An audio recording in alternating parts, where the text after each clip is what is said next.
नाज़िन, भारत में तलबा की तहरीक नई दिल्ली से जंतर मंतर से शुरू हुई और उसके बाद शदीद होती हुई सरहद पार करके उत्तर प्रदेश, राजस्थान, महाराष्ट्र समेत कई दीगर रियासतों तक फैल चुकी है। और पेपर लीक होने का यह मामला था, स्कैंडल था। कॉकरोच मूवमेंट के नाम से चलने वाले इस एहतजाज पर पार्लियामेंट मार्च के दौरान दिल्ली पुलिस और फिर सिक्योरिटी एहलकारों ने तलबा पर बेदर्दी से लाठी चार्ज किया और आंसू गैस के गोले भी दागे। अब ये इस तहरीक में एक्टर्स भी शामिल हो चुके हैं वहाँ पर और तलबा भी शामिल हो चुके हैं। डंडे बरसाए जाते हैं, वो नारेबाजी करते हैं, मोदी हुकूमत को गिराने की बात करते हैं। अपोजिशन भी इसमें शामिल हो चुकी है और राहुल गांधी को मार कर घसीटते हुए जो है वो जेल में डाला गया। तो मोदी हुकूमत जो है, जो सारी दुनिया में इंतशार फैलाने की कोशिश करती है, पाकिस्तान में इंतशार फैलाने की कोशिश करती है, इस काकरोच इनकलाब की वजह से, इस एहतजाज की वजह से क्या मुश्किल में आने वाली है? आमिर अल मशरकी साहब, सबसे पहले आप बताइए कि कितना मुश्किल है मोदी सरकार के लिए इस काकरोच पार्टी के एहतजाज को रोकना? देखिए, मैं ये समझता हूँ कि मोदी के जो 10 साल का जो उसका रूल था, 11 साल का, उसका बदतरीन ज़वाल शुरू हो गया जब उसने ऑपरेशन सिंदूर के नाम पर पाकिस्तान के ऊपर एक मकरू हमला किया। और फिर उसके बाद जिस तरह उसका विश्व गुरु ज़मीन पे गिरा, उसके बाद उनका जो फॉरेन पॉलिसी है वो दुनिया में नाकाम हुई और वो आइसोलेट हुआ, क्योंकि उनका सब कुछ झूठ पे मबनी था।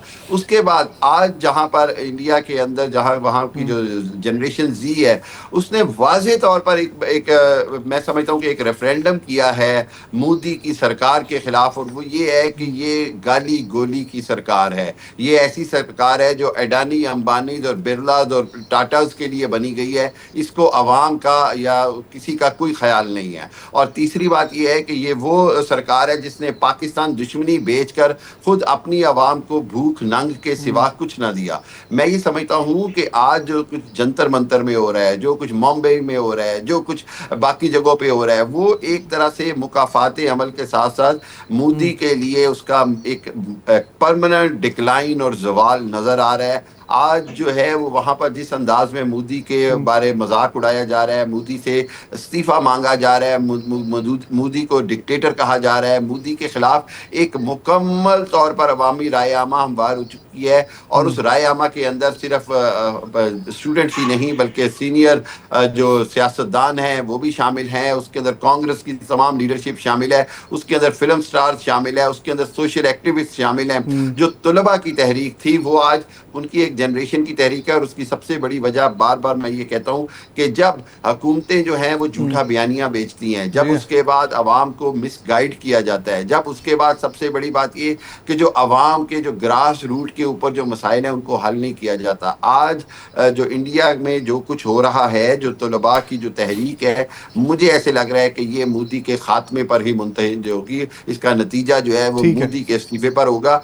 बीजेपी शायद इक़्तिदार में रहेगी। अभी इलेक्शन जो है वो 2 साल बाद हैं और चूंकि वहां पर एक सिस्टम है, मेरा नहीं ख्याल कि इलेक्शन खत्म होंगे। लेकिन एक बात कंफर्म है कि मोदी का इक़्तिदार जो है उसका सूरज मुझे डूबता हुआ नजर आ रहा है। रिजवी साहब, मोदी के इक़्तिदार का सूरज आपको भी गुरूब होता नजर आ रहा है इस तमाम सिचुएशन में, जब कशीदगी बहुत ज़्यादा बढ़ गई है और अपने ही तालिब इल्मों पे बेईमाना तशद्दुद किया जा रहा है?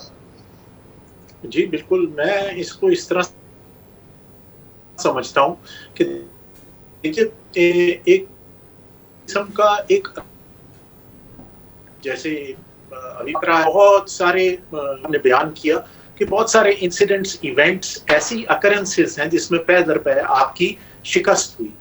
अब दूसरा जो एक ओवरऑल जरा आयरन हैंड इस्तेमाल करते हैं, जरा हाई हैंडेडनेस है in towards all their approaches, वो जब एक लेवल पे कहीं पहुंच गई तो वहां पे कहीं ऐसी एक छोटी सी चिंगारी, कोई ऐसा इंसिडेंट, अब ये पेपर लीक बज़ाहिर कोई बहुत बड़ी चीज नहीं लगता, लेकिन क्योंकि वो ऐसे इग्नाइट हो गया है और उसके बाद उसको जिस तरह हैंडल किया वो फैलता जा रहा है। और उसको अब सर्टेनली, क्योंकि वो सेंटिमेंट जो था, वो जो एक सेंटिमेंट है अगेंस्ट हिम, वो अब बढ़ता जा रहा है। और आई फुली एग्री कि ये मुझे change of head in the BJP is evident. ठीक है। बहुत एविडेंट। हामिद अल-मशरिकी साहब, अब जिस तरह से अक़लियतों की तरफ इस तमाम तनाज़े को मोड़ा जा रहा है और मुसलमान तलबा पर भी जामिया मिलिया इस्लामिया में तशद्दुद किया गया, हमने हमेशा देखा है कि भारत के अंदर जब भी कुछ होता है तो मुसलमानों को तशद्दुद का निशाना बनाया जाता है। अब उनके अपने तलबा ने एहतजाज स्टार्ट किया। अभिजीत देवके काकरोच पार्टी के सरबराह हैं, वो भी एक हिंदू हैं। अब हिंदुओं ने एहतजाज स्टार्ट किया, मामला जो है वो मुसलमानों पर गिरा दिया गया। अब हम देख सकते हैं कि आने वाले दिनों में भी इस चीज़ को जो है वो बेस बनाकर दोबारा से मुसलमानों पर जुल्म के पहाड़ तोड़े जाएंगे मोदी की जानिब से।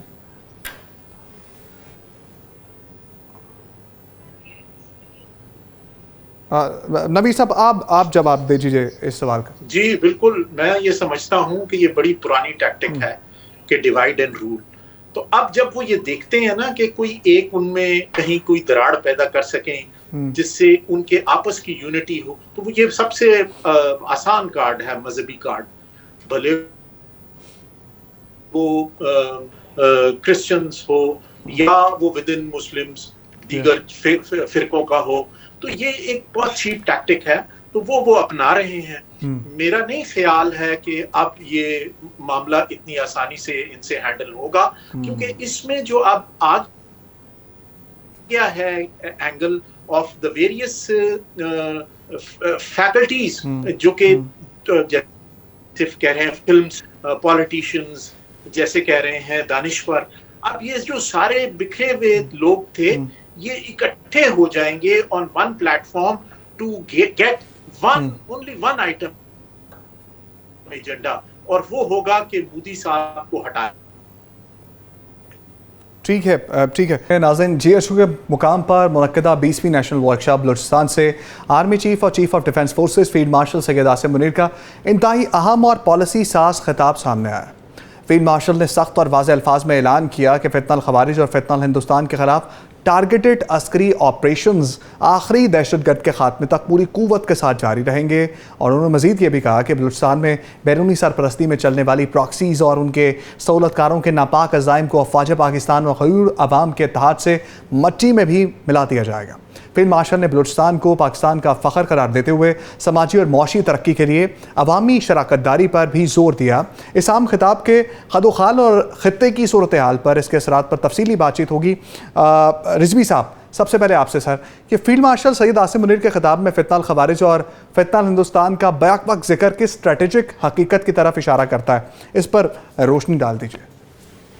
जी बिल्कुल, ये एक बहुत ही important point in time also, मेरे ख्याल में इस वक्त ये बहुत इस चीज़ की अशद ज़रूरत है कि इसमें लोगों को बताया जाए कि इसके क्या अवामिल हैं जो इसके पीछे मुतहर्रिक हैं। हमारा दुश्मन जो है, देखिए, कभी भी वो कोई भी अपॉर्चुनिटी नहीं जाने देता। बिलखुसूस बलूचिस्तान में आपने देखा कि हमने वहाँ से कुलभूषण को पकड़ा और वो क्या कर रहा था, वो वहाँ पर एक फाइनेंसिंग कर रहा था, वहाँ पे फैसिलिटेटर्स क्रिएट कर रहा था,